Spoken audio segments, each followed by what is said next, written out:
reminding you what you feel, you attract, what you imagine, you become, what you say, you see, and what you hear influences the results you produce in your world. Once you get that, once you understand that, once you realize that that is all that can influence the results you produce in your world, I'm telling you, you got it. You're now headed in the right direction. Because that's where it begins. You have to get to the point where you leave people alone. Leave the Democrats alone. Leave the Republicans alone. Leave your parents alone. Leave your ex-boyfriend, your ex-girlfriend, your former employer, your current employer. Leave all those people alone. They cannot do anything to you unless you permit it. Even God himself cannot do anything for you unless he can do it through you. If it's not involved in you, it cannot evolve from you.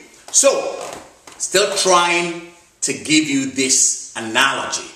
Do not look at the manifested world and assume you made it happen, good or not good, based on what you see. You made it happen vibrationally, energetically, and the Spirit of God was hovering upon the waters. The Spirit of God, your spirit is always hovering.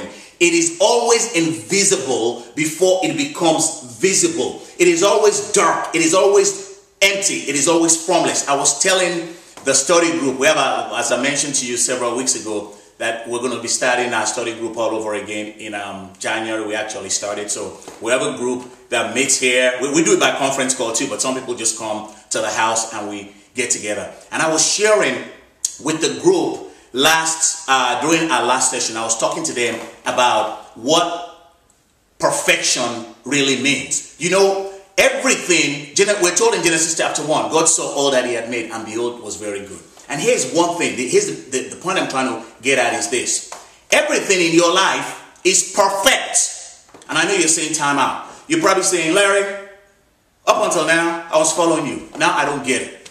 How could you tell me that these results that are not pleasant are perfect? I'll tell you why. James Allen said, in a justly ordered universe where loss of equipoise will mean total destruction, individual responsibility must be absolute. What that simply means is this. The laws that guide the universe are so precise. There is no possibility of error. So what I mean when I say, and this is what I was sharing with the group on Monday, when I tell you that you and I produce perfect results, it's simply because what we see in our world is a result of something that we thought, we said, we imagined, we felt. That is the only way it could ever happen. So when you and I look at it, we could say, oh, that's not good. But you know what? It is perfect because it is corresponding to the thought that created it. When you and I think constructively, we produce good, constructive results. That is perfect. When you and I think destructively, we produce destructive results. That is perfect. That is the law. It might not be what we would like to experience. That's why when I'm setting my goals or when I'm working on my goals, I always use good, harmonious, and pleasing.